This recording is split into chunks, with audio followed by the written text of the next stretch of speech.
để cho tình nhà nó giờ còn nó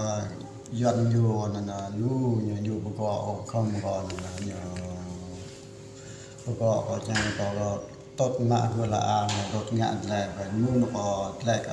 Campuchia như chẳng hạn có là dùng có còn một chẳng còn là chân hay như là em ý cái chân sang chân mò bên mò và nó chẳng còn là chân có là có mò tại đào này này và có cái chân ở như là cái chân mình hôn này và gà như là tu một lại một bài này mình mua sắm một bài này nhạc của mình một bài nhạc của mình là đưa em nằm ở lời bi hạt hạt xa là gửi nuôi hạt xa là như là nó quang cô ấy như là nôn này là gạt là tu cô nó bạc mà hàng gạt bạc ơi lo nó là hiểm nó to bạc ơi thôi mình hoàn lệ nó là lưu nhập có nhiều gia ta đồng gạt rồi là tăng cái tốt ngang thì là hạt trong ta tăng cái ta cho có không hay như là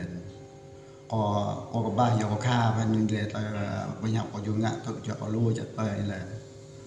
nhưng thằng ngạn là có anh cho căn non như là có phải bị cái tôi ối chưa có cái nàng xích có mọi đề cái nàng xích có đó nôm sao có con cái tổ gọi và mừng có đó có lại rồi cho gạn lại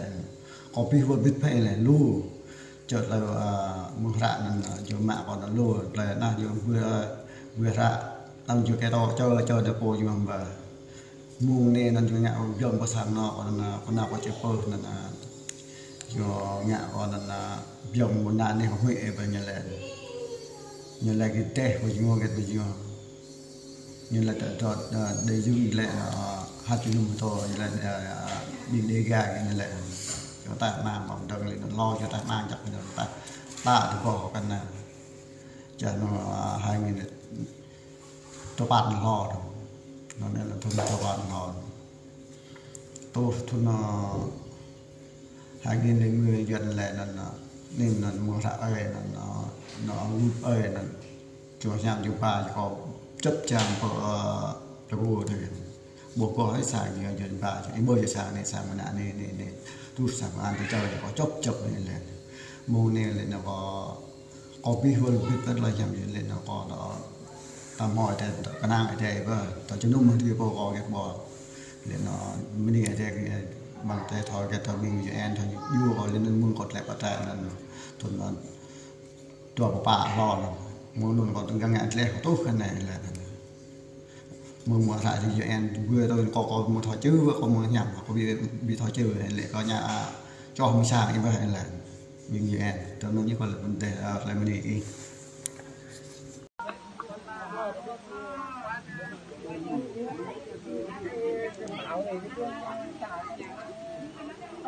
cả không thấy người mà đâu người đâu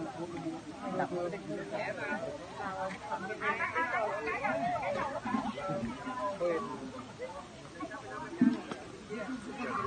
thời điểm bây giờ ở đặt nó bông rồi chứ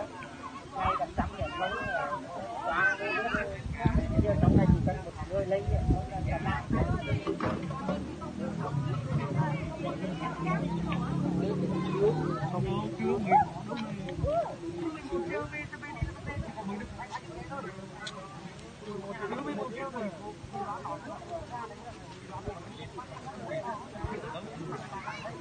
bình oan thôi bình oan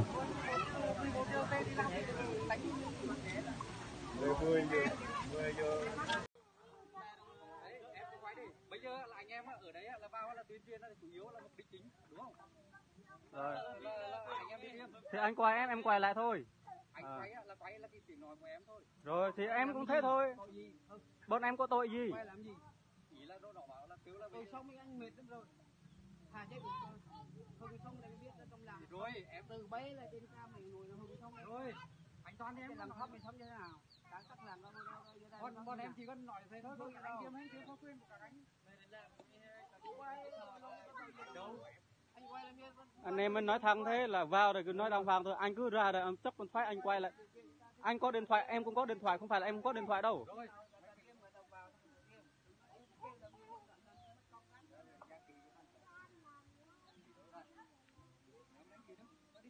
Nè cái ép bình là dễ chẳng được ngọ này. Một cái ngọ này, như cái bê này chẳng ngọ này. những nhà khác bên bán này chẳng tí này cầm kết này thầy dơi như thầy dơi mới bị thọ mới bị mọc lọ mới bị mọc quên ngọ mới ghi của ý bọng lên là cái nó ngọ đúc mới bị mọc bọng lên mới gặng bị mọc kết vì tôi vừa bên tôi nhu vì kết gang tôi Trung Quốc so vui ghê ngọ là dễ về bây giờ là dễ dây bây giờ đến lời thoại để dây đến gặng đến tôi sung để dây đến bờ Sài Gòn để dây đến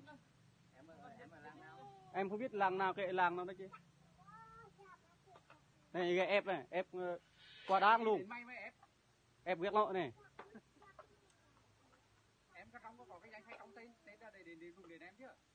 không đúng là tôi là có quyền anh quay em trước mà em quay lại chứ sao cái quay hay không anh chưa nói nhưng bây giờ đó anh đã đòi đến em chứ anh chưa tìm minh toán thôi do lấy đến nhà kia là anh toán bảo ở đấy anh toán cũng là tôi thôi cũng như là tôi thôi anh em trong tôi mà thôi anh toán nói em hiểu rồi thôi anh toán gì đâu không nói do từ đến nhá bọn em hỏi là chưa anh toán ở đâu bọn em bảo là đi chơi thì em đi tìm thôi bọn em nói thôi chứ còn em đâu có bảo đúng đâu con cái trong nhà nó còn tiền nó đi tiền thôi nói em chưa hơn thôi nói như đi kịp đấy mình ra em làm cái bê lại mình hoặc là mình bị thui nó em làm bê là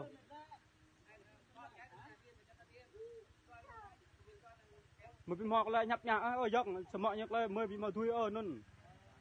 bị mọc nhấp cái ghét giờ nhu quay có lo có quay lại hả ơi bê lại không tên nữa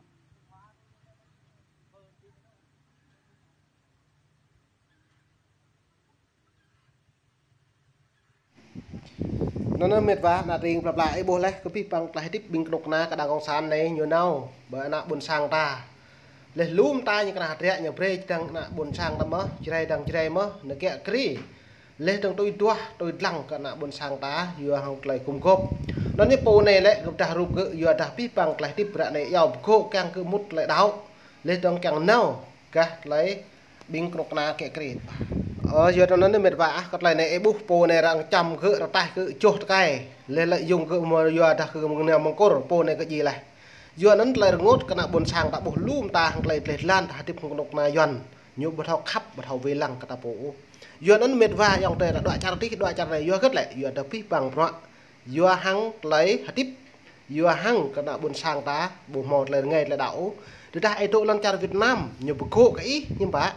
nhớ các em nó mút cắt pol cái nhổ thứ ta em mau mút pol cái nhổ lại như ngạn lú hết mà cần đa là như giàu em nhôm đa là nhiều cô ý hăng pol lại đáo càng mút pol đạo cái nhổ đa nhưng cái nách ý nhiều pre ý ở đâu lên đó nhôm và tập năng nhiều dọa ý pre nuôi con to ý hết đây zoom sẽ nón mệt vả còn lại này mày càng ta đi là biết bằng tüm hạt rẻ làm còn mày mỏ mạ này mày pre bộ cái nước phát cái đi lên trong đi lúc các buồn sang ta càng một lấy đập năng hắn lấy nục noa hàng đạo buồn sang này nó này nhiều hụi hill này của má pro tâm pre tâm đi nó dòng thời pro rút và anh chặt hại này bứt ta cắt lấy sốc cái nhiều ngạ dần yêu bằng chân sông này nó ta học ác mệt vả mày ní cái pi bang tại một